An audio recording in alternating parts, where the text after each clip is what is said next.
questions, there will be an opportunity for tributes to be paid to James Brokenshire. Today's planned substantive business in the Chamber and the Westminster Hall will not be proceeded with. Instead, we will have Home Office questions, followed by an opportunity to pay tributes to Sir David Amess on a motion for adjournment to be opened by the Prime Minister. At 6 p.m, there will be a service of prayer and remembrance to commemorate Sir David at St Margaret's Church. I expect the House to adjourn approximately at 5:30 p.m. for those members who wish to attend the service, then to proceed from this chamber to St Margaret's. I know many members want to speak, and if we can bear that in mind, it will help us all that we get it on the record. And just to say, there will be books of condolence for members to sign, along with staff as well. So please, let us now move to questions to the Home Secretary. We now come to Cheryl Murray. One, please, Mr. Speaker. Home Secretary. Thank you, Mr. Speaker. Before I come on to my response, I will pay my tribute shortly to our dear friend Sir David. But I want to echo your words and start by saying that his killing is a terrible and sad moment in our history, an attack on our democracy and an appalling tragedy, and we are all thinking of David, Julia and their family.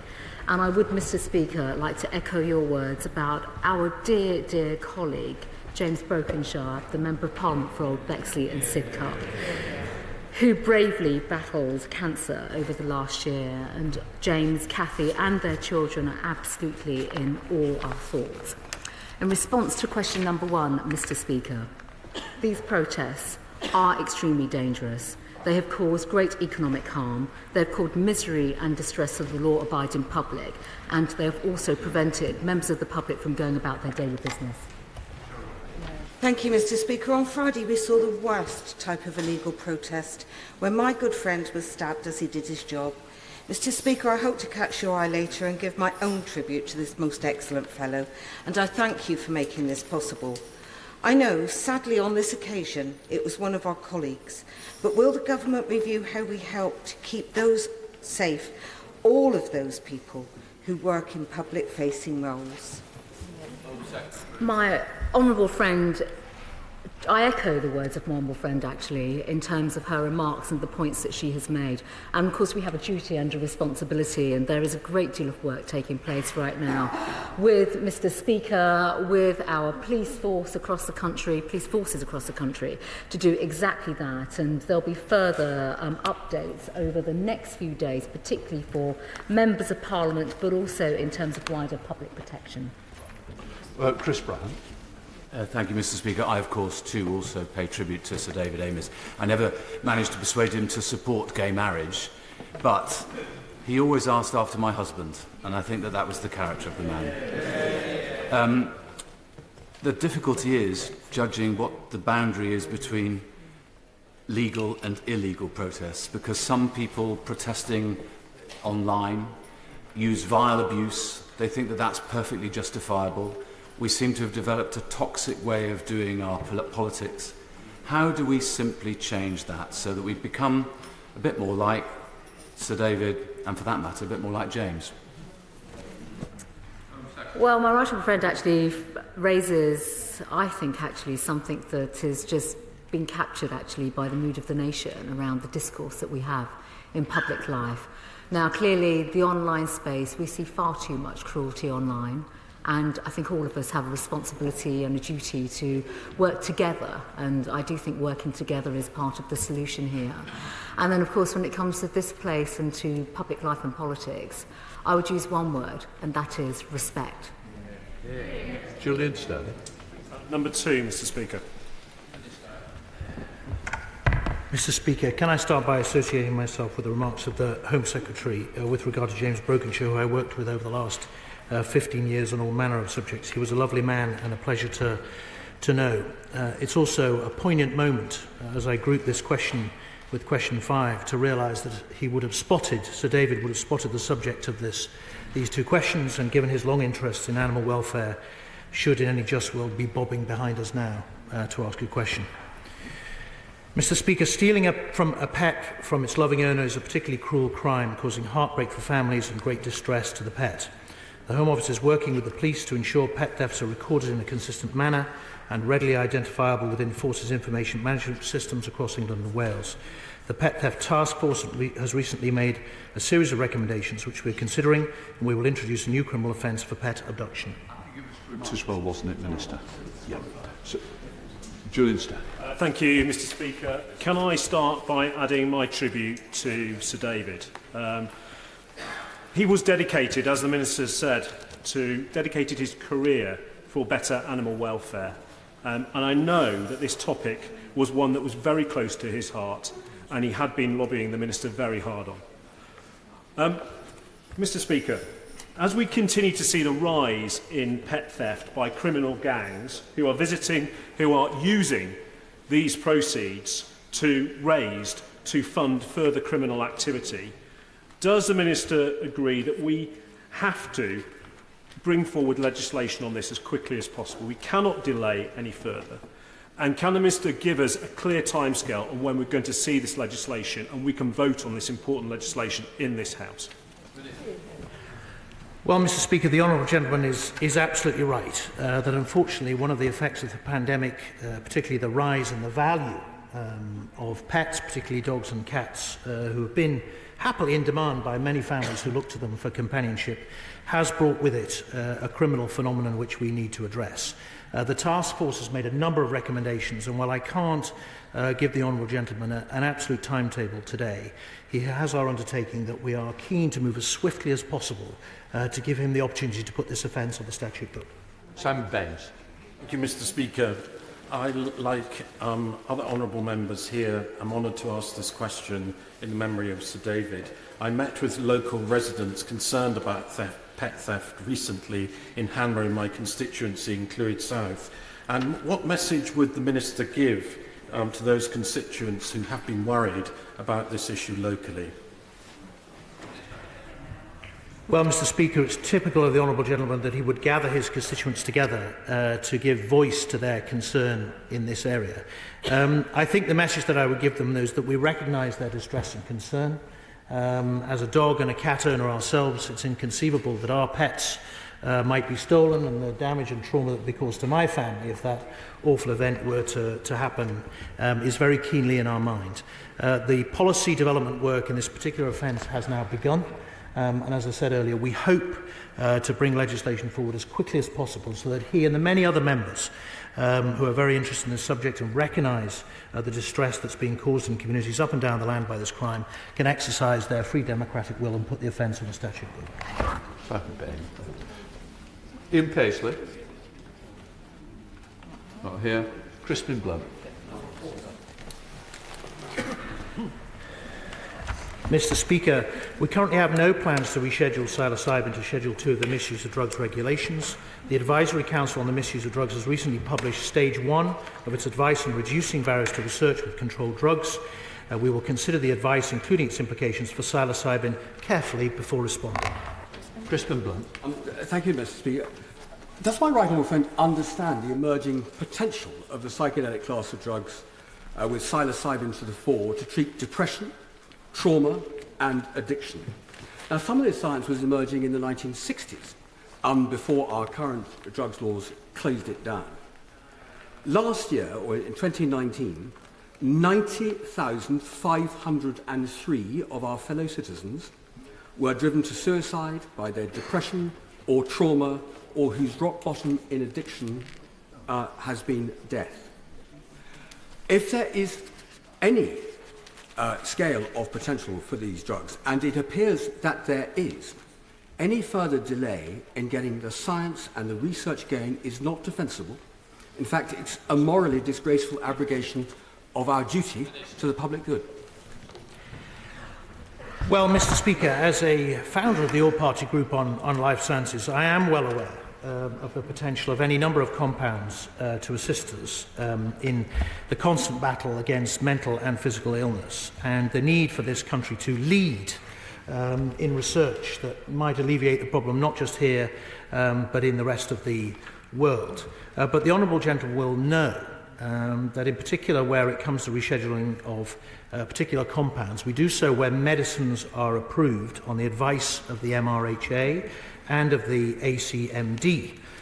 He will know, for example, that in June last year we did place Epidiolex, which is a cannabis-based medicine used to treat certain forms of epilepsy, in Schedule 5 to the Misuse of Drug Regulations, following exactly that sort of advice. There are ongoing trials and research studies into psilocybin taking place into the UK, and while a medicine has yet to be licensed by the MHRA, if and when it is, we will consider rescheduling. Thanks, Mr. Speaker. Just to catch up on what was said there, could the Minister actually tell me what research the UK Government is basing its current policy regarding psilocybin on, and can that research be made available? Well, Mr. Speaker, the research is being undertaken in a number of academic institutions, as far as I'm aware, and I'm happy to dig out the detail of where specifically, I don't have it to hand, it is being researched. But it's worth reinforcing, Mr. Speaker, that the process for the rescheduling compounds is that approval is given for a medicine by the MHRA. Advice is then taken from the ACMD as the rescheduling, as we did do with Epidiolex. And as soon as those medicines are approved by the MHRA for use, I would be happy to consider rescheduling. Drummond. Thank you very much, Mr. Speaker. Question number 6. Mr. Speaker, I would like to associate myself with the comments made by my ministerial front bench colleagues on the sad loss of our dear colleagues.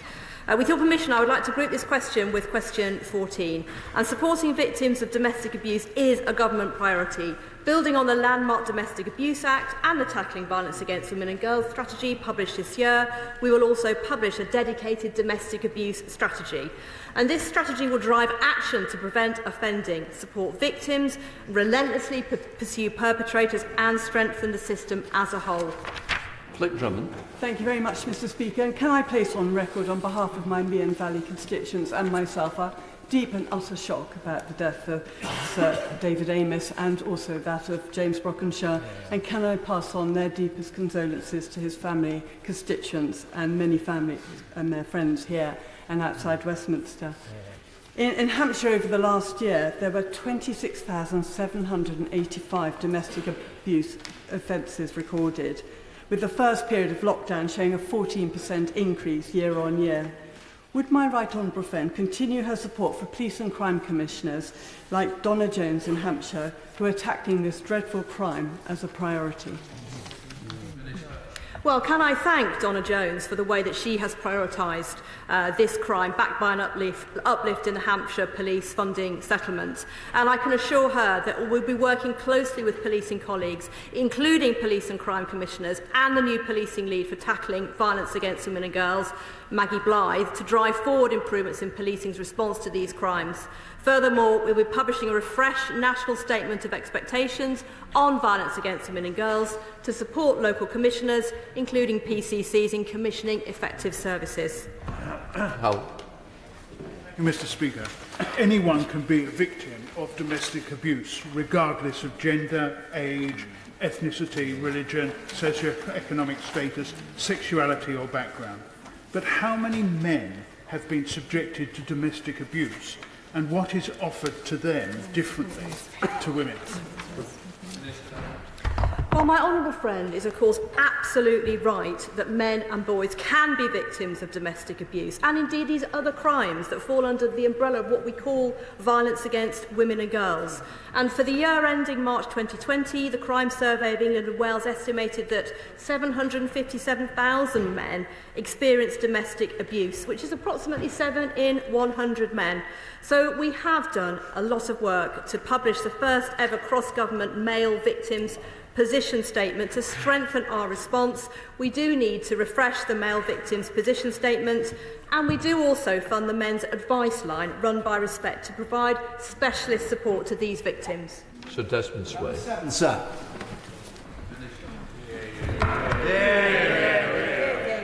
Mr. Speaker, may I also associate myself with the tributes that have been made and will no doubt be made for the rest of the day to both Sir David and to James Brockenshire. They were model parliamentarians and great friends, and we're far poorer in this House for their passing. Mr. Speaker, with your permission, I would like to group this question with question 16. Illegal entry to the UK via small boat is unsafe, unfair and unacceptable. We are working tirelessly to make this route unviable through a comprehensive package of measures. There is no one single answer. Our new plan for immigration and the Nationality and Borders Bill will address the challenge of illegal immigration by increasing maximum sentences for people smugglers and making it easier to swiftly remove those who enter the UK illegally. Sir Desmond Swain. What urgency does he attach to the implementation of offshore processing along the Australian model? Well, I'm very grateful to my right honourable friend for his question, and he will know that the provisions in the bill are comprehensive. They are many and varied. As I say, there is not one single answer to the challenge that we face in relation to these illegal crossings across the Channel. We must make that route unviable, and of course we reserve the right within the bill to do exactly what he is advocating. Sir David Amess. Thank you, Mr. Speaker.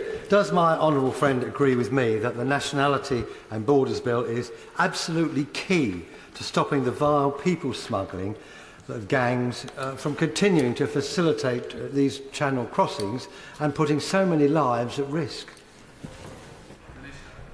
Well, of course, as ever, he gets to the nub of the issue, and as I say, I make the point again because it bears repeating that there is no one single answer to resolving these challenges.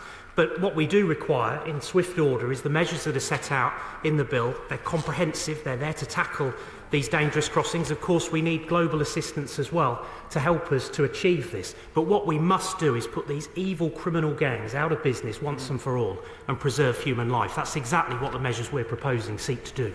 Abdul Khan. Thank you, Mr. Speaker. I want to add my sincere condolences to Sir David Amess' family and friends. Sir David was kind to everyone in Parliament, and he will be greatly missed.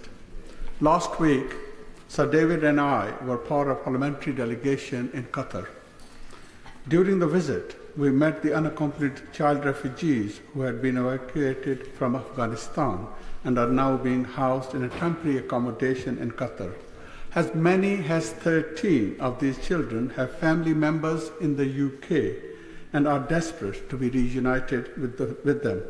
Will the Home Secretary now take steps to urgently facilitate the reunion of these children with their families? Well, I'm very grateful to the honourable gentleman for his question, and of course we are working across government on these matters, and I know that there is engagement going on through the Foreign, Commonwealth and Development Office with the authorities that he describes. Of course, we have a proud record, a proud tradition in this country of providing sanctuary for those who find themselves in desperate circumstances. That absolutely continues to be the case. That's a firm commitment that this government has. It's perfectly in line with our proud traditions in this country, and I think people across our country would expect us to continue to do that, and that's exactly what we will do. SM spokesperson Stuart C. MacDonald. Thank you, Mr. Speaker. From me and from my colleagues and from the bottom of our hearts, can we send our deepest condolences to the family, friends and colleagues of both Sir David Amess and James Brokenshire. It's fair to say that, in short, everyone knew Sir David and everyone liked and respected him without exception. And in relation to James Brokenshire, I shadowed him as Immigration Minister in my first year in this place, and he made my job 10 times tougher, not only because of his mastery of the brief, but because he too was impossible not to respect and to like, and we will sorely miss him. Mr. Speaker, at the last question session, the Home Secretary suggested I hadn't read the Borders Bill when I said that it would see Uyghurs, persecuted Christians and Syrians fleeing war prosecuted and sentenced to prison. But I have read it, and that is precisely what Clause 37 will do. I welcome the Minister to his place, but if he doesn't want to see Uyghurs, persecuted Christians and Syrians prosecuted and imprisoned, will he take that clause out of the bill? Well, I would expect nothing less from the honourable gentleman, given that we're beginning line-by-line consideration tomorrow in committee, and I've no doubt that he will have studied every single clause very, very carefully and will be interrogating me on each of them. Look, we don't want to see anybody persecuted, and as I've said previously, as a country and as a government, we are absolutely determined to make sure that there continue to be safe and legal routes so that people can continue to access sanctuary in this country where people qualify. And of course, through our international engagement, we always press home that human rights must be respected and upheld at every turn. John Barron. Thank you, Mr. Speaker. I very much warmly welcome the Minister and indeed the Government's forthcoming legislation on this issue, but can I urge him to take utmost haste and speed in delivering it to this House for our consideration? The trade, if you like, of human trafficking is a hideous crime. Lives are being lost now. It's making a laughingstock, I would suggest, of the two systems on both sides of the Channel. We need to put a stop to this. It should not be beyond the wit of the government that it be so. Well, I'm very grateful to my honourable friend who has consistently been raising these matters, and he is right to say that we want to deliver the provisions of the Nationality and Borders Bill as quickly as possible, because we believe that they are fundamental to preventing these dangerous channel crossings as part of an overall package to deliver on that. And I hope that the bill will command support from across the House. He's also right to raise the issue of collaboration with our international partners, and of course the French are integral to that. We have an arrangement with the French. It is bearing results. There is clearly still more to do, but it is the case, Mr. Speaker, that this issue cannot be resolved entirely without that collaboration. Question 8, Mr. Speaker. Mr. Speaker, no illicit drug can be assumed to be safe. McCarthy. Right. I want to echo the tributes, obviously, to Sir David Amess and to James Brokenshire, and my commiserations to their friends and family. Over a single weekend in Bristol this summer, one young person died and 20 others were hospitalised, leading to police warnings about a lethal batch of pills circulating in the city. And it's just not enough for the government to say, don't do drugs. That clearly doesn't work. So will the government work with organisations like In the Loop that do provide testing, or provide its own drugs testing service like the Welsh Government has been doing since 2014? That's the only way that you're going to save lives. Well, Mr. Speaker, we're obviously all distressed to hear the news from Bristol, and any life lost to drugs is obviously to be mourned. Anyone interested in lawfully undertaking activities that include the possession, supply or production of controlled drugs, including in the course of drug testing services, can already apply to the Home Office for a domestic licence, when they will be subject to the usual visits and considerations about the activities that they undertake. But I do understand the Honourable Lady's implication that we should look at this subject in the round, and it is our hope that we'll publish a comprehensive cross-government strategy on drugs, as I say, in the round, and their impact and what we can do about them later this year. We now go to Laura Farrell. Benign, Mr. Speaker. Cases including the sickening murder of Sarah Everard and the appalling murders of Bieber Henry and Nicole Smallman have caused immense pain and understandably prompted huge concerns. That's why the Home Secretary commissioned an inspection of the police response to violence against women and girls, and we supported the recommendation to appoint a full-time national policing lead to drive forward progress on this hugely important issue. Thank you, Mr. Speaker. I also want to extend my deepest sympathies to the families of Sir David Amess and James Brokenshire. Southend has lost 2 sons, and we've lost 2 very special parliamentary colleagues. I'd also like to recognise the work that my right honourable friend, the Home Secretary, has been doing over the last few very challenging weeks, which have had damaging implications for the relationship between the police and the safety of women. Last week, the Times reported that of disciplinary hearings that have been conducted over the last 3 years, over half were held in private and almost no force published the findings.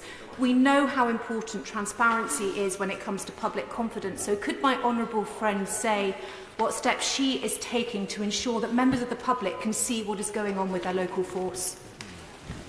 Well, my honourable friend is absolutely right that public confidence in the policing response is vital in tackling violence against women and girls, and I'm determined, as is the Home Secretary, to do all we can to combat these sickening crimes. We are committed to ensuring that policing is subject to stringent levels of transparency and accountability. Misconduct hearings are chaired independently of forces by legally qualified chairs. Sometimes those hearings must be held in private for several legitimate reasons, but we will be looking at this matter further to make sure that the system is accountable to the public. Shadow Minister Jesper. Thank you, Mr. Speaker. Obviously, we all on this side of the House wish to be associated with the words of the Home Secretary and send our love and best regards to Sir David's family. He was kind and good, but for me, above all else, he was funny, and he didn't take himself too seriously. And as for James, as the Immigration Minister, he was incredibly approachable and kind, and a good and thorough minister. I wish also just to briefly say, from this side of the House who know how it feels to have someone fall, our love, through you, Mr. Speaker, is with all of those friends and colleagues of those who have died. I simply rise to ask the Minister if her department have decided if they are going to implement all the recommendations and the timeframe laid out in Her Majesty's Inspectorate of Policing report last month in order to improve our national response to violence against women and girls. In September, the Minister told this House that the Home Secretary has committed to considering the report's full recommendations and will update Parliament when she has done so. An update on that position would be welcomed. Well, I thank the Honourable Lady for her words just now. And clearly the report that has been produced is a very important report, and the Home Secretary and the Home Office are considering that in detail. We have already put into place a number of very important actions, including appointing Detective Chief Constable Maggie Blythe and also chairing a new task force to drive cross-government action. The Home Secretary has also announced an independent inquiry into the issues surrounding Wayne Couzens and wider culture in policing, and she will update the House very soon. Carl Lockhart. Question 10. Thank you, Mr. Speaker. When we introduced the new skilled worker visa last year, we broadened the skills threshold from the academically focused graduate level under the previous Tier 2 visa to school leaver level, RQF3, to ensure a wider range of skilled work was recognised. This change means roles such as butcher, farmer and poultry processors qualified for the skilled worker route, allowing recruitment on a global level into them. Carl Lockhart. Thank you, Mr. Speaker, and can I extend my thoughts and prayers to Sir David Amess and James Brokenshire's family, friends, colleagues and staff today, and I trust that I will have the opportunity to speak later further on this matter. Mr. Speaker, I thank the Home Secretary for meeting with myself and party colleagues on this issue just a short number of weeks ago, and for the actions taken since then to alleviate the labour supply pressures. However, I do fear the short window of opportunity being offered will not be enough to attract the necessary workers. Additionally, our farmers, particularly our pig farmers, are in crisis as we speak in this House today. What additional efforts are being made alongside DEFRA to support this industry, meet the pressing demand for labour, with farms backing up with healthy pigs and abattoirs cancelling 25% of their pig slaughter due to staff shortages? Well, I'm grateful to the Honourable Lady for her supplementary question, and I note that she met the Home Secretary recently to talk about this, and of course events have moved on since, and we've had flexibility on visas. Obviously the issues around cold storage are being addressed, but what is clear is that this is a short-term fix, not a long-term solution, and I think what we must do is continue to focus, and I think people in our country would rightly expect us to focus on what more we can do to make sure that we improve skills and training and wages and terms and conditions to make sure that the domestic labour market is able to fulfil these roles in the longer term. But we have been responsive to industry's asks, and of course our ears continue to be open. Peter Bell. Thank you, Mr. Speaker. It would have been very appropriate today. David Amess would have been the first to welcome the new Minister of the Dispatch Box, because the three of us worked together on Grassroots Out, and he held the first rally for us. And it's appropriate to this question. Isn't it right, Minister, that the coming out of the European Union gives us the ability to decide on these issues?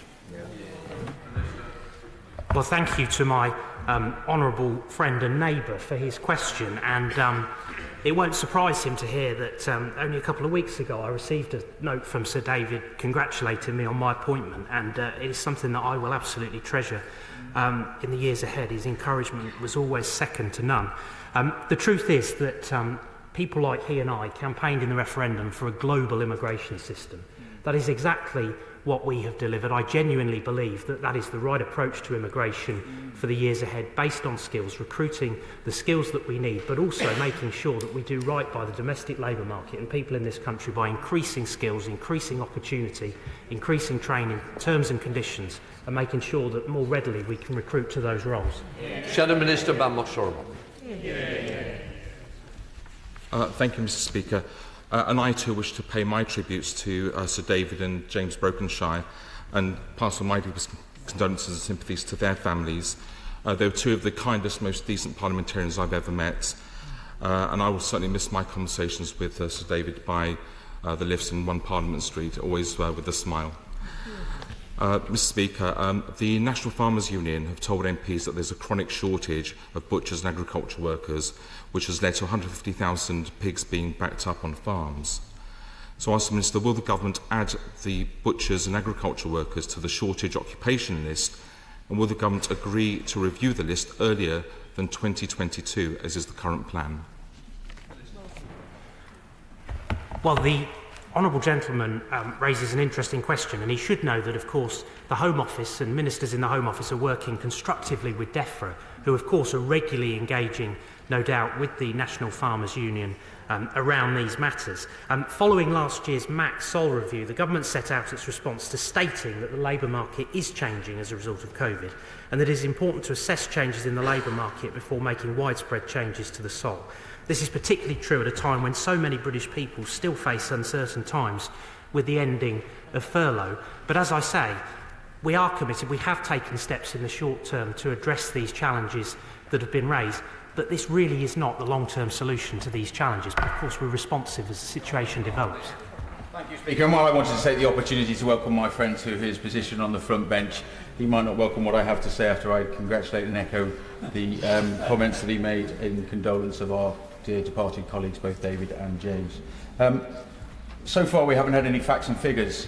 What are the numbers of shortages? How many applications have been made? And how many visas have been granted?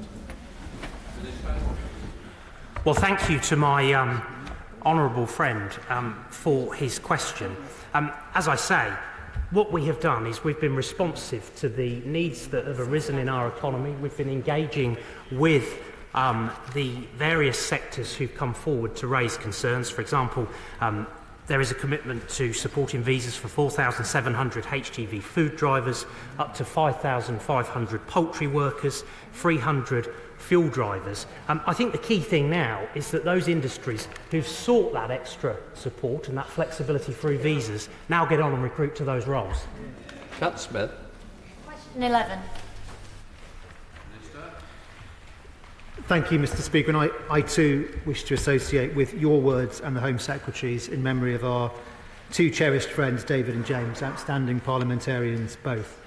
James, of course, among his many other accomplishments, was also an exceptionally effective and highly respected security minister, in which role he set the enduring example. And as well as colleagues in this House, he is very much missed by officials in the Home Office and by the agencies and partners with which he worked. Mr. Speaker, online fraud and scams have a devastating impact, and we are taking action to protect the public and make it harder for fraudsters to operate. And the Online Safety Bill will tackle some of the highest harm frauds online. Cat Smith. Thank you, Mr. Speaker. And I wish to put on record my own condolences to the families of James Brokenshire and Sir David. A lot of people have said that Sir David was a good support to new MPs, but he was also a good support to those of us who were doing things for the first time, and indeed he chaired the first bill committee where I was on the opposition front bench, and he was a great support to me and will be dearly missed from this House. Many of my Fleetwood constituents are seriously concerned about pension scams, which are on the rise, and I pay tribute to the work of Age UK for the awareness that they're raising about the risk of pension scams. So can the Minister tell me what steps he plans to take in terms of the Online Harms Bill, specifically on pension scams? So, Mr Speaker, the Honourable Lady is exactly right to identify the wickedness of pension scams, picking on people often at a time of weakness, part of a wider field of investment scams. As she will know, the online safety bill is currently going through pre-legislative scrutiny, which is an opportunity for issues to be fleshed out, but she's absolutely right, government focus remains very much also on the pension scams that she mentions. Teresa Villiers. Can I express my deep sadness at the loss of Sir David Amess and James Brokenshire? And can I also ask the Minister what action the government and the police are taking to protect the elderly, in particular, from scams? It's one of the most repellent aspects of this type of crime, that the criminals particularly prey on the elderly and vulnerable. Yes, I thank my right honourable friend for that question. It follows on, of course, from what the honourable lady opposite was saying. It's very important that we raise awareness of how to protect yourself against these scams, the things to look out for, that we encourage reporting so that we can build up a wider picture. It's also very important that we focus on victim support when these crimes have occurred and to prevent re-victimisation, and we're increasing our efforts in that area. Shadow Minister Conor McGill. Thank you, Mr Speaker. Can I echo what has been said about Sir David Amess? When it comes to James Brokenshire, quite simply, he was everything you'd have wanted in an opposite number. He was cooperative, constructive, but occasionally combative, and I will miss him. I congratulate the new Security Minister, and I think we've already established a similar working relationship. Online harms have been brought sharply into focus during the last 18 months. Fraud and scams, but also extremism, radicalisation and terrorism. The police, security and intelligence services are very concerned, and we sadly know the tragic consequences. Is the Minister satisfied that he can address this in the online safety bill, or are specific and perhaps more urgent actions required? Can I assure him that if they are, we will seek to work with the Government in finding common ground to bring forward any necessary measures? Well, I'm going to start by thanking the honourable gentleman twice over, first of all for what he said at the start, but also for his expressions of support for doing what we need to do to make sure that these terrible messaging, propaganda and ways of association with the most horrific outcomes and consequences they can have, that we disrupt them and that we thwart these efforts. There are important steps in the online safety bill to do with illegal content, and I think that will improve our arsenal, our toolkit. But there are other things we need to work on as well, in particular the issue of end-to-end encryptment and the deliberate blinding of platforms to themselves against being able to take down very harmful material is something which I look forward to working with him on. Mr Speaker, and may I pay respects on behalf of the people of Stroud to the families of Sir David and James Brokenshire. On the BBC yesterday, my right honourable friend, the Home Secretary, was compelling when she spoke about the challenges of tackling anonymous abuse and understanding that the public are looking to us to make changes here. Will my right honourable friend meet with me to discuss my verification campaign with a group, Clean Up the Internet, to see how your department can also assist this work? Mr Speaker, I'll certainly meet with my honourable friend and recognise that she's done a lot of work in this area. I do want to make very clear to people that where they are engaged in illegal abuse, they can be identified and they can be prosecuted via existing legislation, Police and Criminal Evidence Act of 84 and the Investigatory Powers Act 2016. But I do accept there are more aspects of this, and I would be very happy to meet with her and look forward to hearing her thoughts. Yeah. We now go to Topicals. Kate Osborne. Number one, Mr Speaker. Thank you, Mr Speaker. The whole country is horrified and shaken by the dreadful killing of our colleague and friend Sir David Amess. There's been a tidal wave of stories about David's kindness and compassion from all quarters. And to me, he was a dear and loyal friend.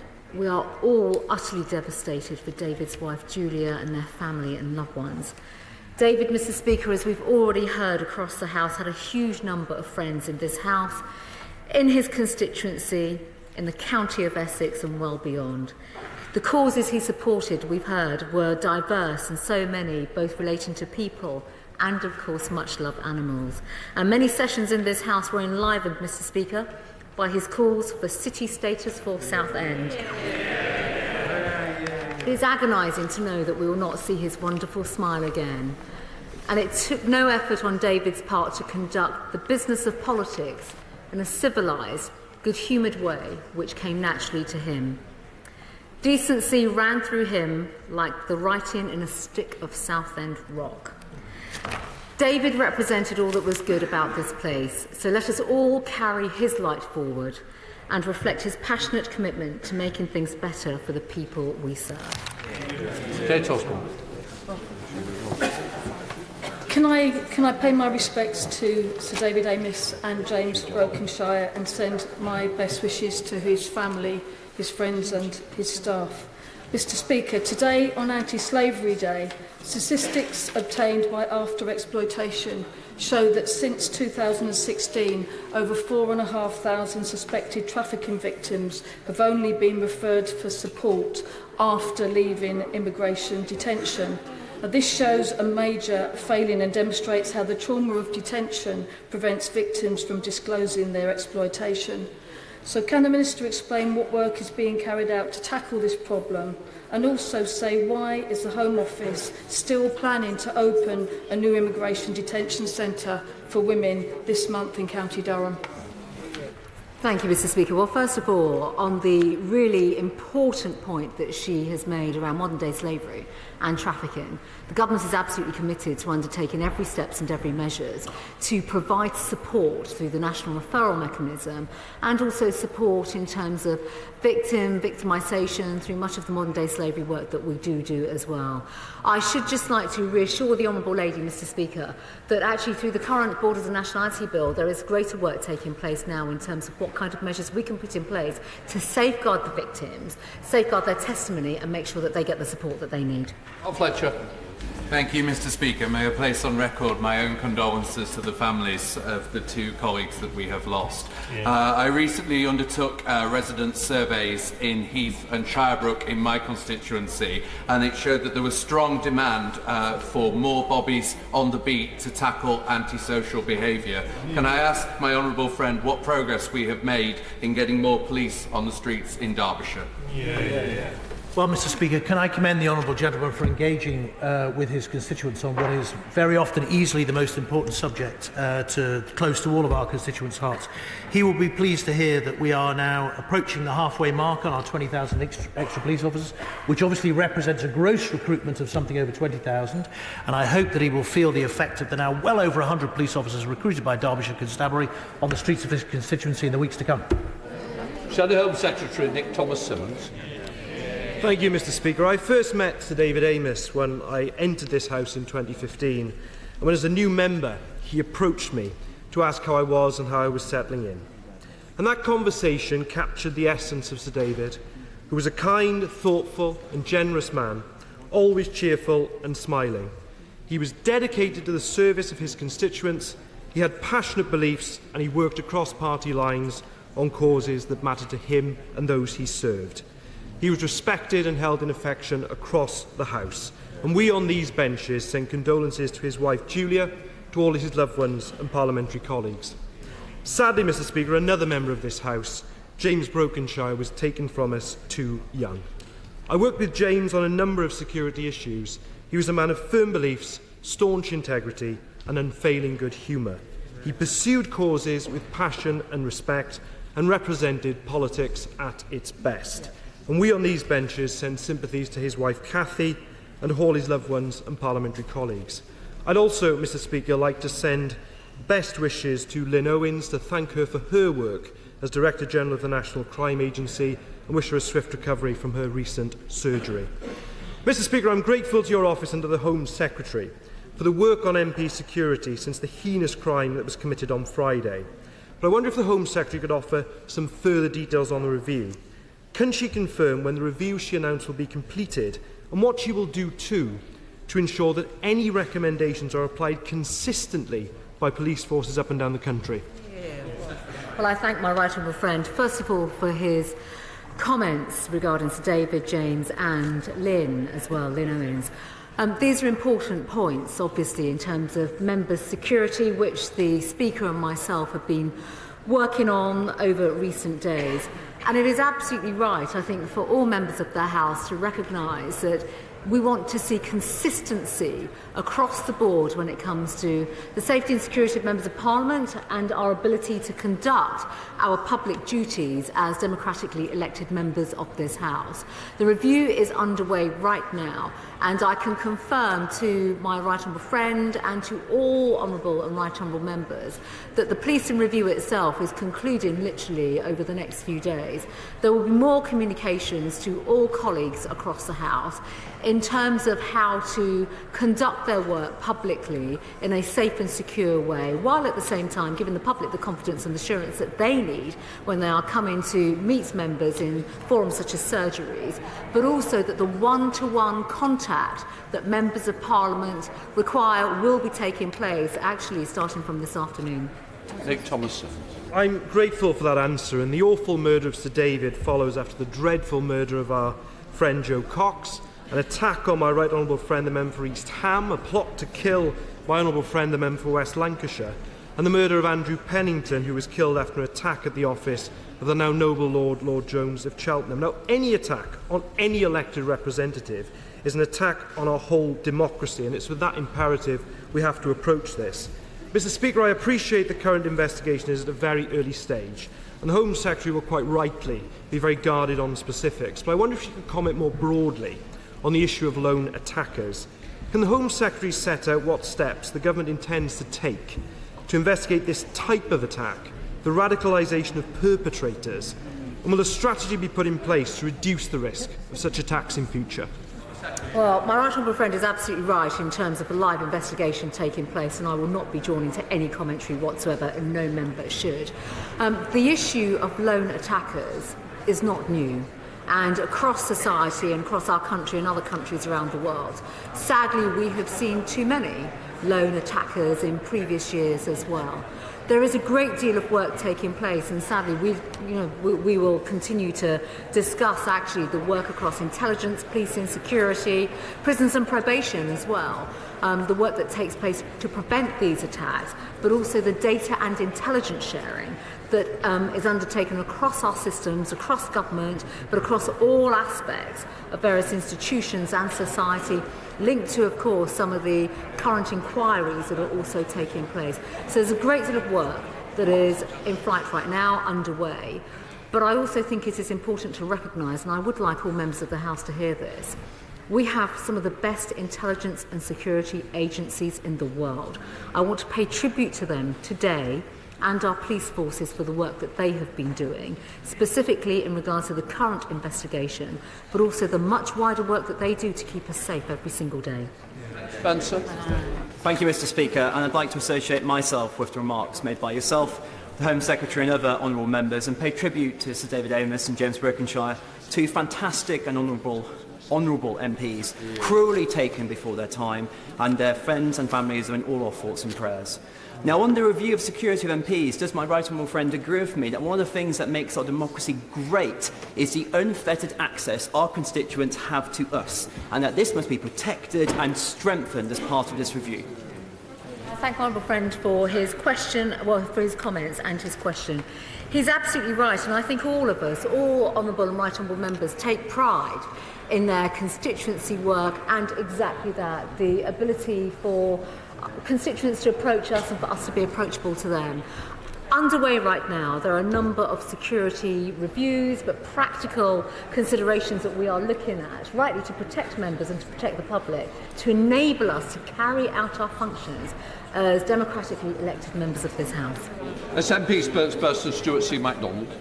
Thank you, Mr. Speaker. Having expressed our condolences, can we also express our thanks both to you and the Home Secretary for the work that's already ongoing to review and improve our security.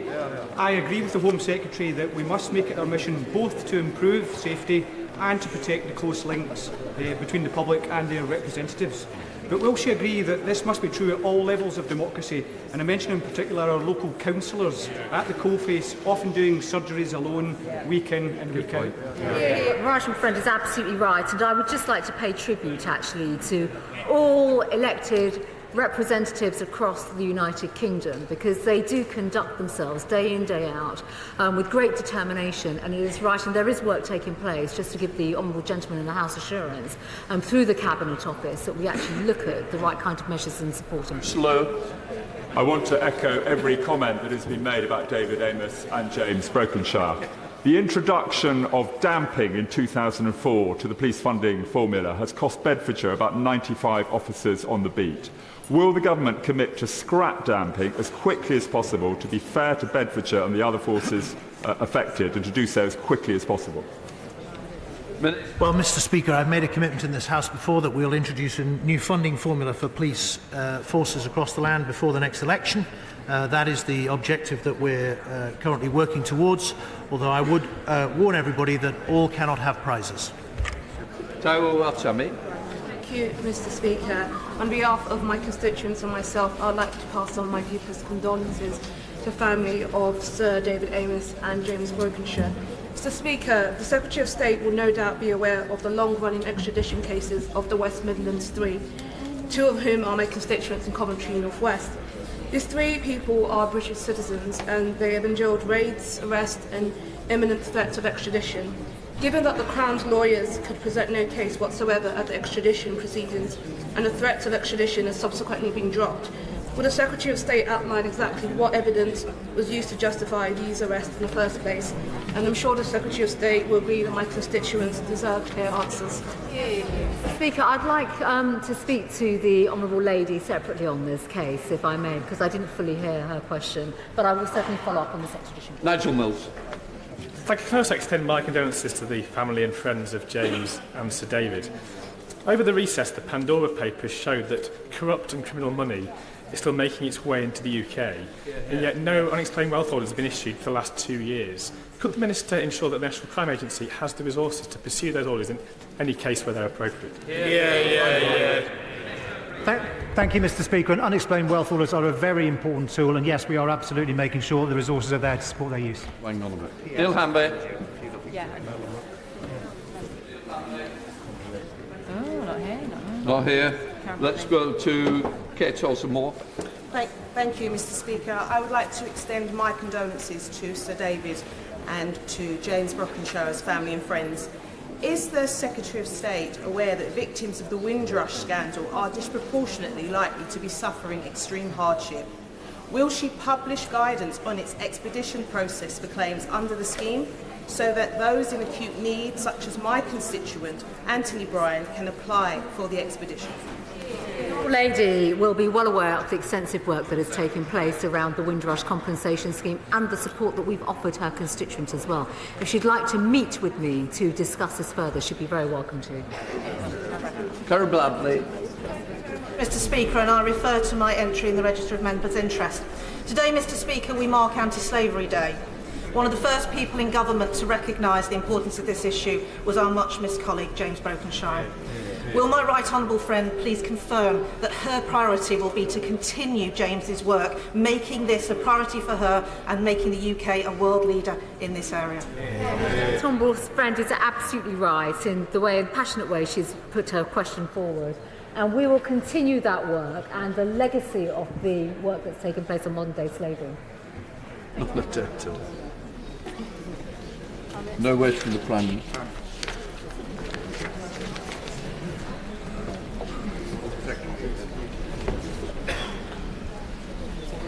Order. In a moment, I will ask the Prime Minister to move the motion for the adjournment of the House, which will give an opportunity for us to pay tribute to Sir David Amess. As I said earlier, the issues raised by the circumstances of Sir David's death will be looked at urgently and with the utmost priority. I would also remind honourable and right honourable members that a police investigation is ongoing. So our focus this afternoon should be on Sir David's life and his contribution to our democracy. In nearly 4 decades in this House, Sir David was second to none in his determined commitment to his constituents, firstly as the member for Basildon between 1983 and 97, and since then as the member for Southend West. He was tireless in making sure the voice of Southend West was heard in this chamber. It's difficult to believe that we will not hear him make the case for Southend achieving city status. Before the next recess, definitely. He worked equally hard outside of the chamber for his constituents, always going the extra mile to make sure their case was heard and their needs were met. He used his skills as a parliamentarian to pilot numerous pieces of legislation onto the statute books, reflecting his political priorities such as fuel poverty and, of course, animal welfare. He was much more admired as a member of the panel of chairs, respected across this House for his fairness and expertise. I would also like to thank the speakers from around the world who have sent messages of support, including Speaker Pelosi and Speaker Smith of Australia, along with many, many more who wanted to let us know that Congress and the Australian Parliament are thinking of us, David's family, and all at this time. On a personal level, David was a lovely man. He was well liked by members and staff alike, and during his almost 4 decades here, built a reputation for kindness, generosity, sustained by his faith. David was devoted to his family. As much as we will miss a much-loved fellow parliamentarian, the loss felt by David's wife Julia and their children is unimaginable. I know the whole House will want to join me in sending them our deepest condolences. I now call the Prime Minister. Mr. Speaker, I beg to move that this House do now adjourn. The passing of 72 hours has done little to numb the shock and sadness we all felt when we heard of the tragic and senseless death of Sir David Amess. This House has lost a steadfast servant, we've lost a dear friend and colleague, and Julia and her children have lost a loving husband and devoted father. Nothing I or anyone else can say will lessen the pain, the grief, the anger they must feel at this darkest of times. We hold them in our hearts today. We mourn with them, and we grieve alongside them. Sir David was taken from us in a contemptible act of violence, striking at the core of what it is to be a member of this House, and violating the sanctity both of the church in which he was killed and the constituency surgery that is so essential to our representative democracy. But we will not allow the manner of Sir David's death in any way to detract from his accomplishments as a politician or as a human being. Because Sir David was a patriot who believed passionately in this country, in its people, in its future. He was also one of the nicest, kindest, and most gentle individuals ever to grace these benches. A man who used his decades of experience to offer friendship and support to new members of all parties, whose views often confounded expectation and defied easy stereotype, and who believed not just in pointing out what was wrong with society, but in getting on and doing something about it. It was that determination to make this country a better place that inspired his outstanding record on behalf of the vulnerable and the voiceless. The master of the Private Members Bill and 10-Minute Rule Bill, he passed legislation on subjects as diverse as animal welfare, fuel poverty, and the registration of driving instructors. He was a prodigious campaigner for children with learning disabilities and for women with endometriosis, a condition on which he became an expert after meeting a woman at one of his constituency surgeries. Behind the famous and irresistible beam lay a seasoned campaigner of verve and grit, whether he was demanding freedom for the people of Iran or courting votes in the Westminster Dog of the Year contest, whether he was battling for Brexit or fighting his way to the front of the parliamentary pancake race. And as every member of this House will know, and as you have just confirmed, Mr. Speaker, he never once witnessed any achievement by any resident of Southend that could not somehow be cited in his bid to secure city status for that distinguished town. Highlights of that bulging folder included a world record for playing the most triangles at once, a group of stilt walkers travelling non-stop from the Essex coast to Downing Street, and a visiting foreign dignitary allegedly flouting protocol by saying he liked Southend more than Cleethorpes, Mr. Speaker.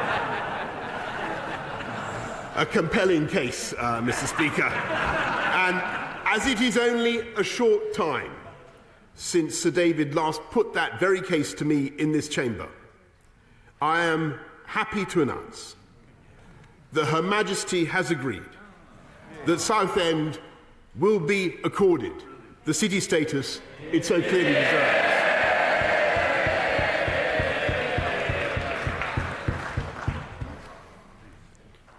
That Sir David spent almost 40 years in this House, but not one day in ministerial office tells everything about where his priorities lay.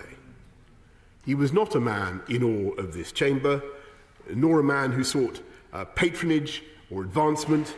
He simply wanted to serve the people of Essex, first in Basildon, then in Southend. And it was in the act of serving his constituents that he was so cruelly killed. In his recent memoir, Sir David called surgeries a part of the great British tradition of the people openly meeting their elected politicians.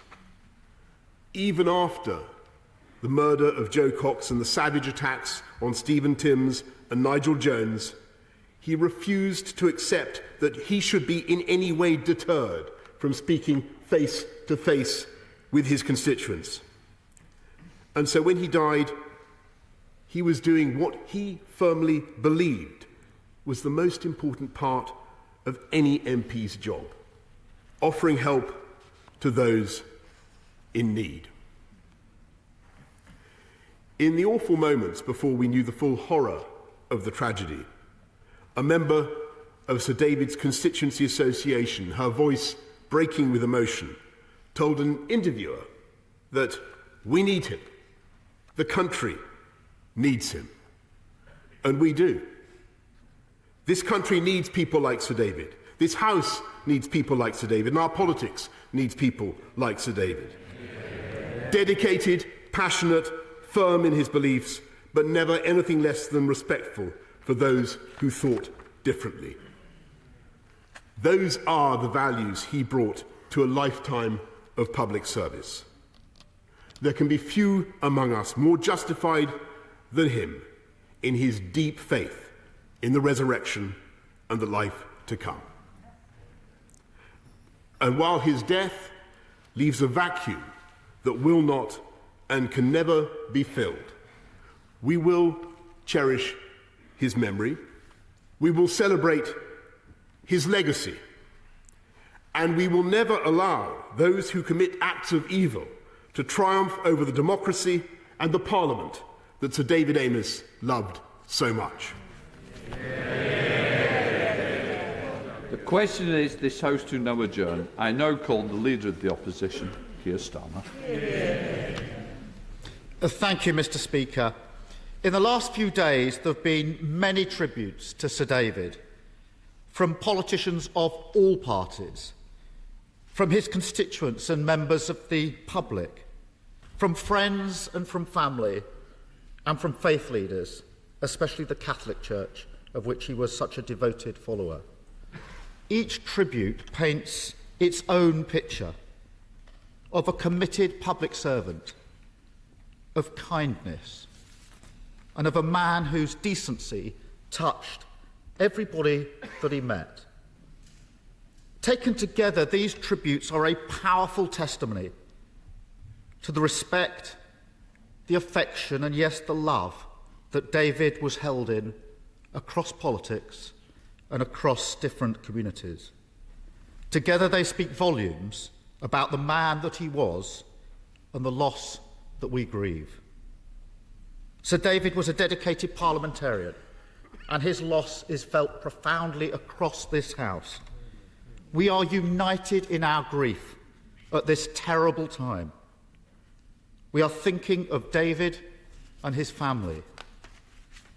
We are thinking, once again, of our dear friend Joe Cox, who was killed just 5 short years ago.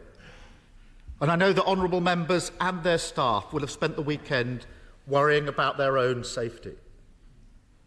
The emotion is the same across the House. But I remember just how acutely Joe's loss was felt on these benches. So today, on behalf of the entire Labour Party, I want to lean across, to reach across, and to acknowledge the pain that's felt on the opposite benches, and I do. Yeah. Of course our differences matter. After all, that's what democracy is about. But today we're reminded that what we have in common matters far more. I spoke to Joe Cox's parents on Friday afternoon because I knew that they would be reliving that terrible day. They said to me they were thinking of David's family and how their lives would be changed forever. So today, just as the Prime Minister has said, this House holds in our hearts David's wife, Julia, his children, Catherine, David Jr., Sarah, Florence, and Alex, and all of those who loved him. We cannot begin to imagine what they're going through, but our thoughts, our love, and our prayers are with them. I also thank those who did everything they could to save David's life and our emergency services who run towards danger to protect us. And I just want to take a moment to think about, for all of us to think about, David's staff and what they must be going through.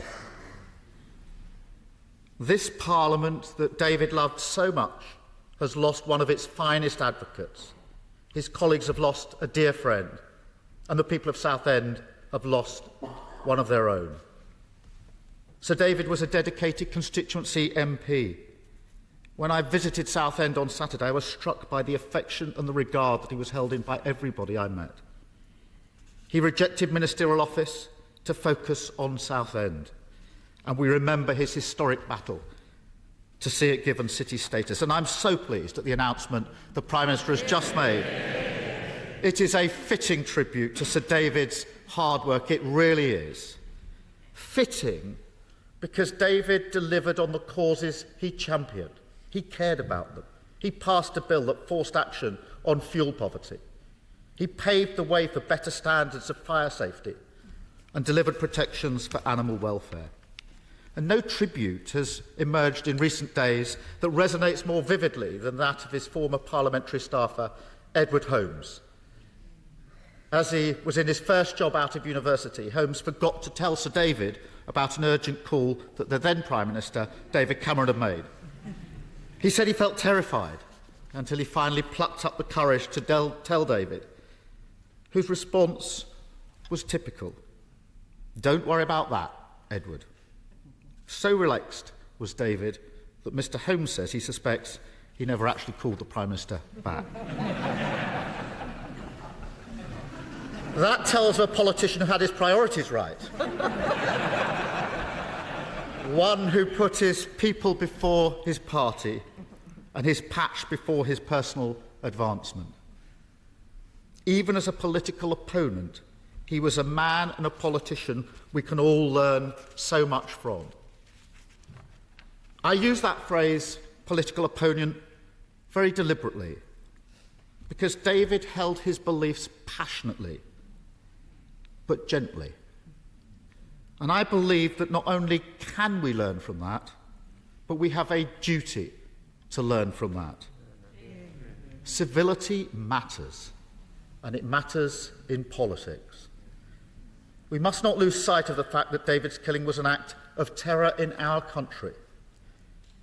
We can't help today but think of Joe Cox, Andrew Pennington, and PC Keith Palmer, who lost his life defending all of us in this place in 2017. And we thank God that the Honourable Member for East Ham is with us in the Chamber today, and that the Honourable Member for West Lancashire's would-be attackers were stopped in their tracks. And I know that politicians across the country, across this House, have their own experiences of threats to their security. Today is a chance to remember David. But in the weeks and days to come, we must confront the threats and violence that everyone faces in acting this country's democracy. It's too early for us to comment on the exact motivations and circumstances of David's killing. But I do want to finish by saying this. A cowardly attack on a public servant doing his job is an attack on our country and on our way of life.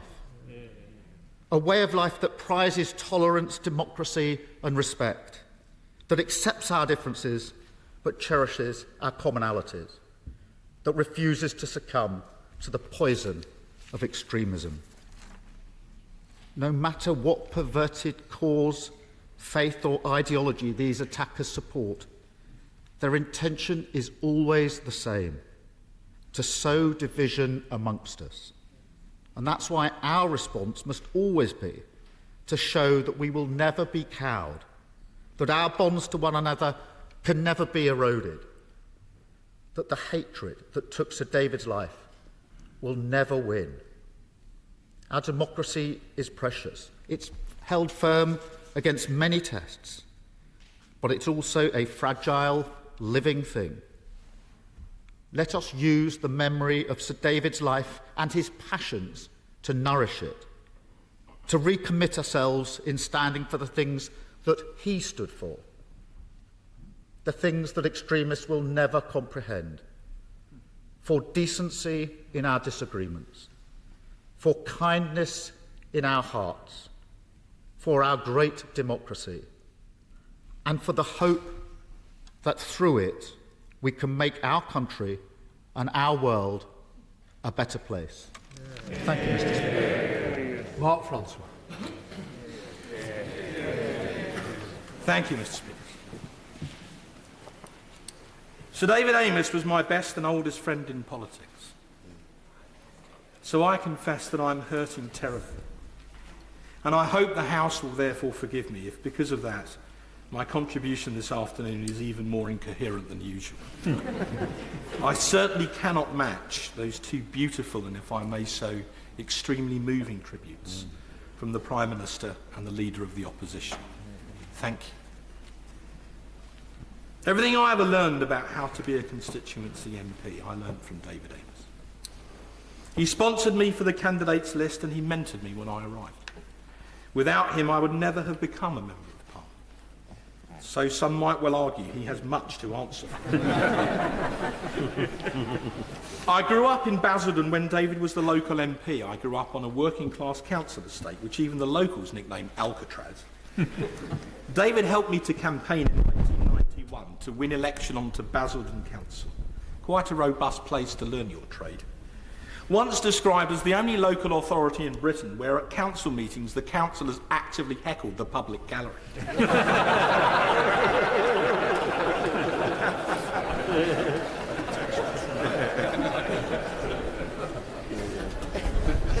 I was there. Trust me, I'm a politician. In return, I ran his ground war in his iconic defence of Basildon in 1992. During that campaign, Mr. Speaker, the late Paul Channon came down from Southend to help, and we were out canvassing on a council estate in Pitsea. I'll never forget it. We knocked on this door, and this monster of a bloke opened the door, and he looked at us both, and he looked at the blue rosettes, and he said, "Conservative? Tory? You must be bloody joking, mate. I'm voting for that David Amess."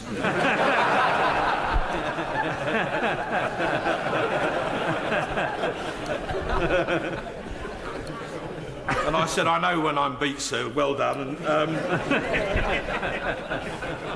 And my partner Olivia and I were due to be on his table at the South and West Conservatives' annual dinner on the day that he was gone. But David is now our fallen comrade, sir.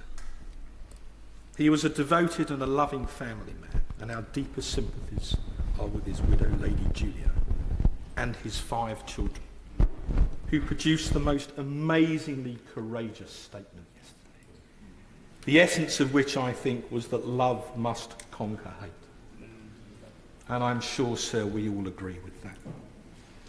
He was an animal lover, a patriot, a Thatcherite, a Eurosceptic, a monarchist, and a staunch Roman Catholic, whose faith sustained him throughout his life, and he was a truly great friend in need.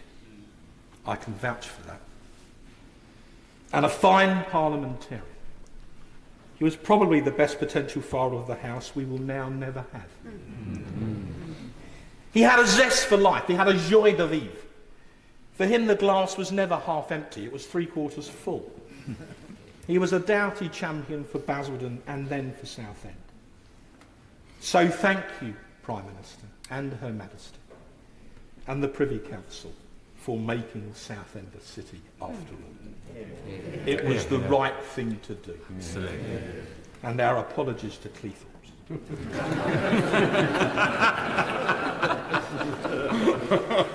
While you're at it, if you can help Southend United, they're having a bit of a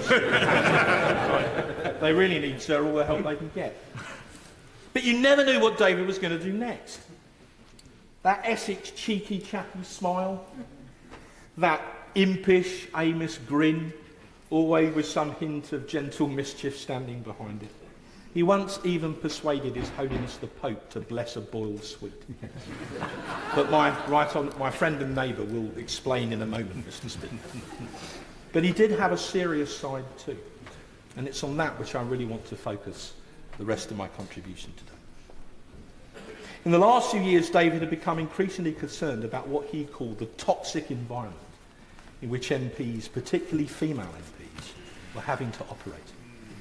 He was appalled by what he called the vile misogynistic abuse which female MPs had to endure online, and he told me very recently that he wanted something done about it. 3 years ago, 3 years, my right honourable friend for Mid-Bedfordshire wrote a powerful article about this on Conservative Home, in which he quoted the following social media post. I want to see you trapped in a burning car and watch the heat from the flames as they melt the flesh from your face. I ask you, Mr. Speaker, what did she do to ever deserve that? Another fallen comrade, Jo Cox, whose sister now graces this place, said we have more in common than divides us. And I think she was absolutely right. Mr. Speaker, all of us, wherever we come from, came here to try and help people. We may disagree, sometimes passionately, about how best to help people, but surely we can all agree that we came here to try, for which we are now systematically vilified, day after day. And I simply say to you, ladies and gentlemen, that enough is enough. Because we all have absolutely one thing in common. We are legislators. So I humbly suggest, Mr. Speaker, we get on and do some legislating. I suggest that if we want to ensure that our colleague didn't die in vain, we collectively, all of us, pick up the baton, regardless of our party, and take the forthcoming online harms bill and toughen it up markedly. So let's put, if I may be so presumptuous, David's law onto the statute book, the essence of which would be that while people in public life must remain open to legitimate criticism, they can no longer be vilified or their families subject to the most horrendous abuse.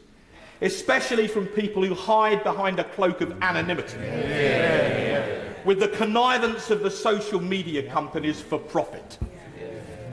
The mood I'm in, Mr. Speaker, I confess I'd like to drag Mark Zuckerberg of Facebook and Jack Dorsey of Twitter to the bar of the House, if necessary kicking and screaming, so they can look us all in the eye and account for their actions, or rather their inactions, which make them even richer than they already are. And let's do that for all of our councillors, who are sick and tired of reading on Facebook after every planning committee the night before that, well, it must have been a brown envelope job. Let's do it for all those other people who hold surgeries, for GPs, who have carried on tending to the sick throughout the pandemic, but who are now being vilified online along with their loyal receptionists and staff just for trying to do their job. And if the social media companies don't want to help us drain the Twitter swamp, then let's compel them to do it by law, because they've had more than enough chances to do it voluntarily. So please bring in this bill, Prime Minister. And if you need any assistance in toughening it up, we're called the backbenchers of the House of Commons, and we're here to help. What better way to ensure that a fine parliamentarian did not die in vain than to enshrine one of his last wishes in legislation forever, for the benefit of all of those in public life? There were many who wished to pay tributes, Mr. Speaker, so I'll end with this. Another thing about David was his legendary timekeeping, or rather the lack of it. He was so popular that his constituency events always ran late. There were so many people who always wanted to speak to him. So by the end of a busy constituency Friday, of which he had many, he was sometimes running up to an hour late. He invariably overran. And so in his honour this afternoon, so I'm afraid have I.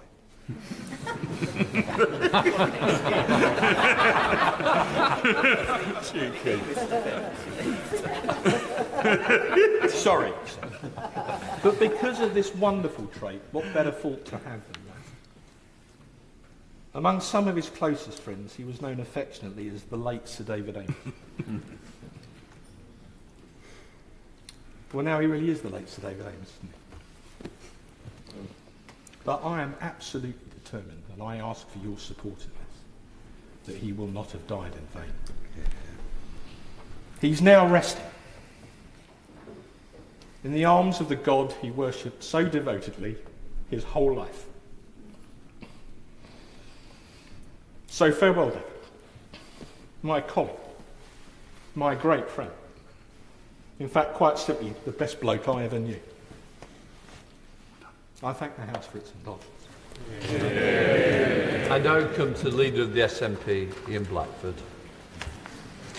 Thank you, Mr. Speaker, and it's a considerable pleasure to follow the honourable member for Rayleigh and Whitford, and I have to say, and I don't think I've ever said this after any of his contributions, I pretty well agree with every single word he said, and I hope the House does listen very carefully to what he said and the responsibilities that we all have.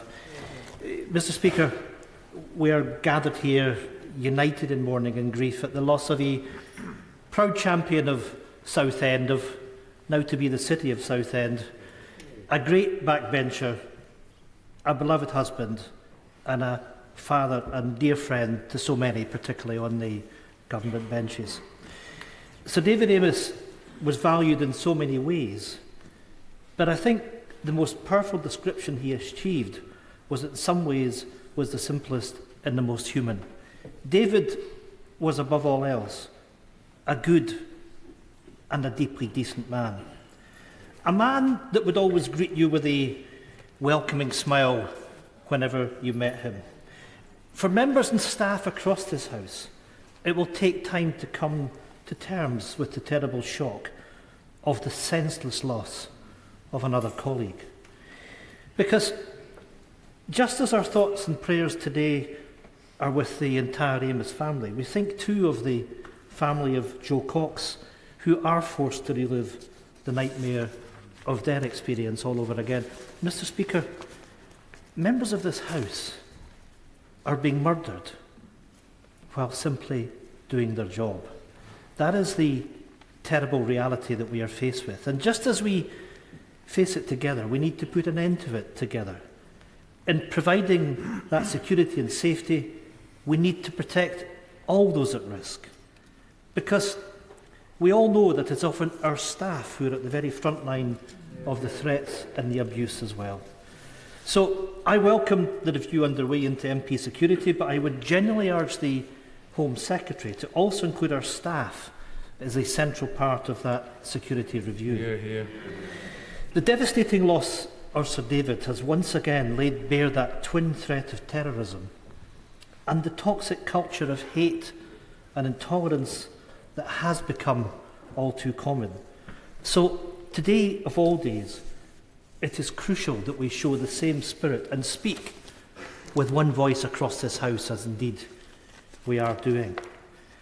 I stand firmly with and echo the powerful and poignant words of both the Prime Minister and the Leader of the Opposition. But I also want to commend them for jointly going and standing together in Southend on Saturday. That was exactly the right image and the right message to send.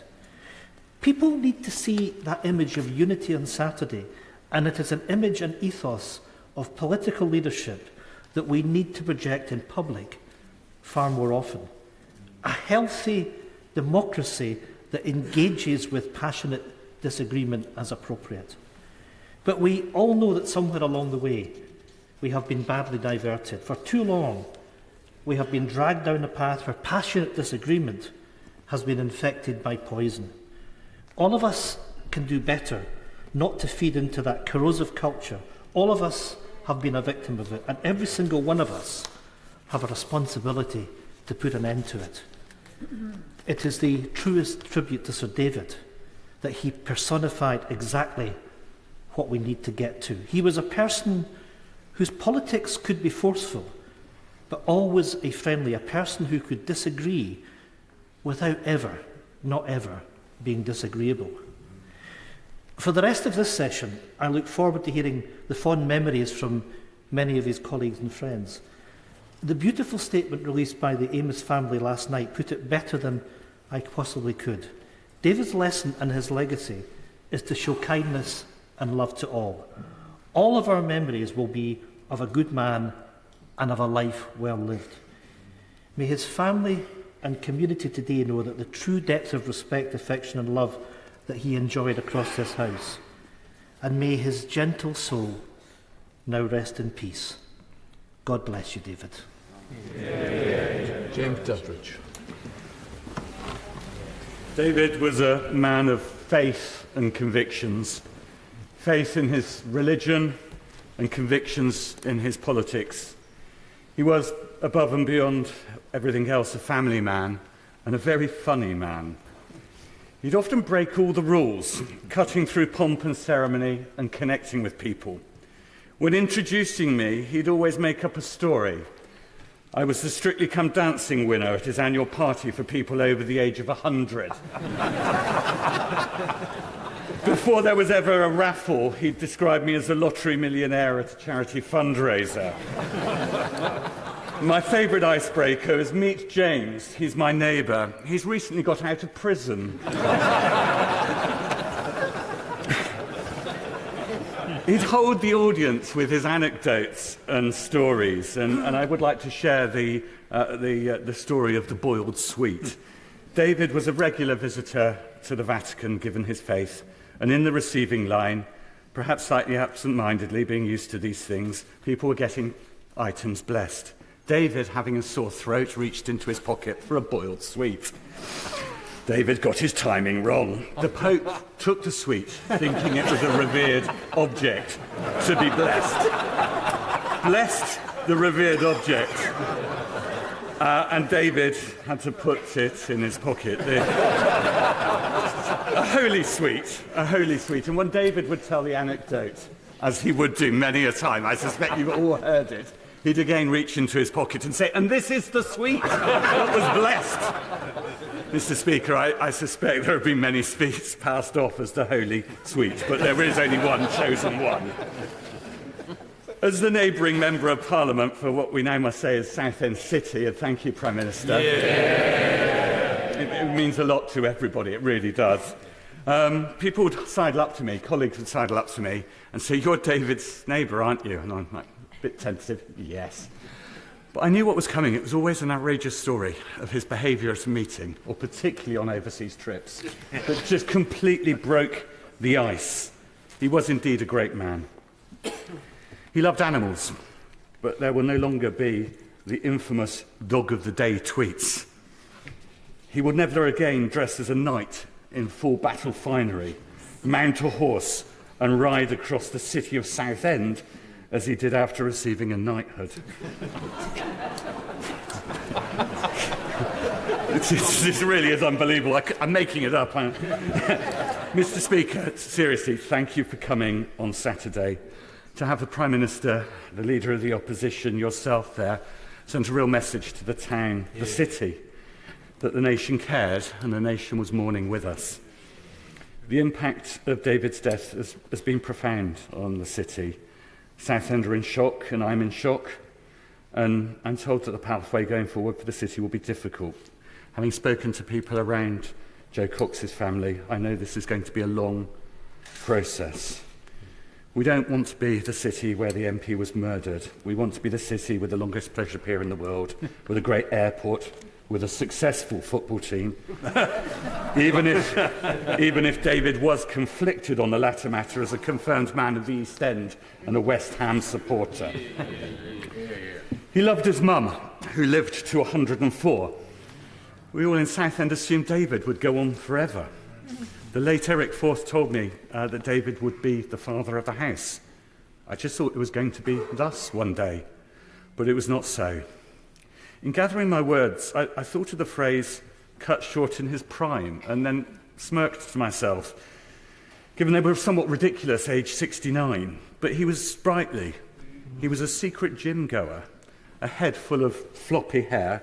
I just felt that there was more ahead of him than behind him. Sadly, his future was stolen from us all, and Southend and this house are poorer for it. Over the weekend, I kept watching the news, hoping that the ending of the story or news clip would be somehow different to the previous ending. At a vigil in Southend, there were hundreds of people from all walks of life. Every story was very different, but at the same time, every story was the same. David listened, David cared, David delivered. He had a knack of getting things done. And as has been said, I always expected him to turn up late, so I wasn't surprised when he wasn't at the beginning of the vigil. But I really did expect him to be there, because he's always there. It's unbelievable he's not coming back. And you think of the last meeting you had with him. I think of the last Remembrance Day service, the last Christmas with him dressing up as Santa Claus, going out and giving chocolates to the kids in Neptune Ward in Southend, whether they wanted them or not.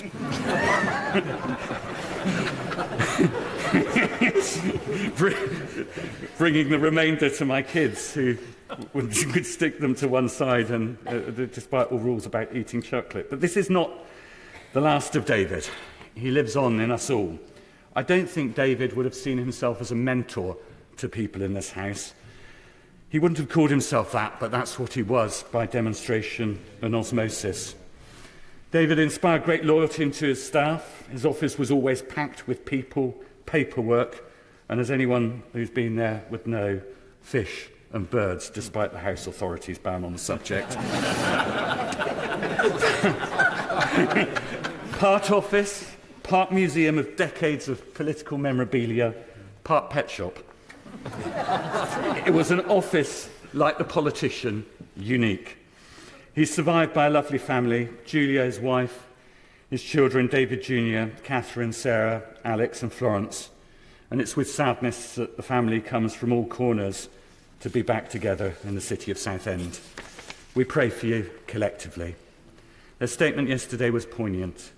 They said, we ask people to set aside their differences and show kindness and love to all. That should not be beyond us all. It is not a bad instruction to this House. Let's take that message back to our constituencies. Let's make some good of this horror. And to Julia, Southend thanks your husband for his service. Rest in peace, my good friend. Rest in peace. Can I just say, just to reassure the House, the animals are being looked after. His office is being looked after. I would just urge members now to think of others as we try and get through a very long list. I now come to Mother of the House, Harriet Hart. Mr. Speaker.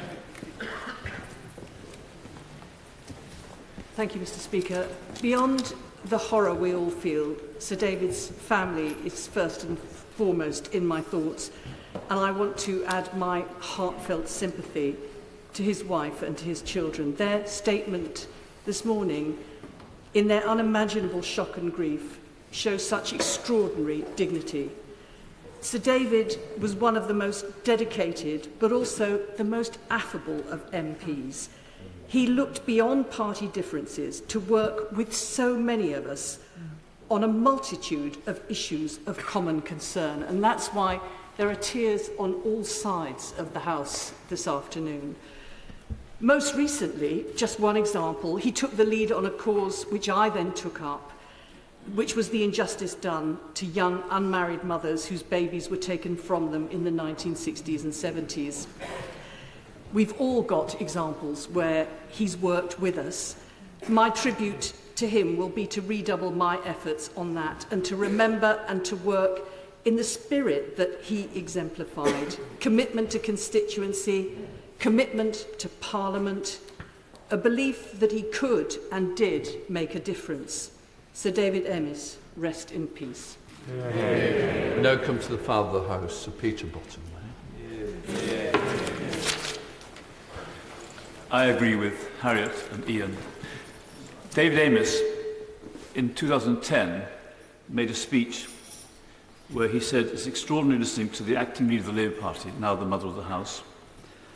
He said, she made a splendid speech. One of the jokes was fantastic. He's going to use it in the future.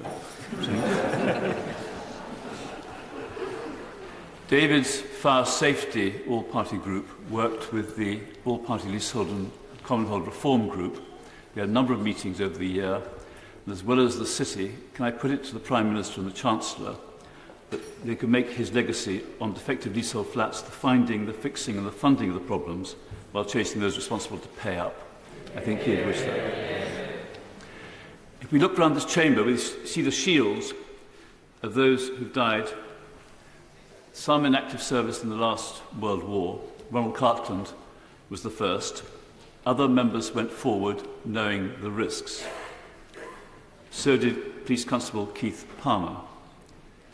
Jo Cox and her family are in our hearts, as we've been told, and we remember Andrew Pennington, the Liberal MP's caseworker, who also died in a constituency attack. A few of us were here when Erin Neve's car was blown up.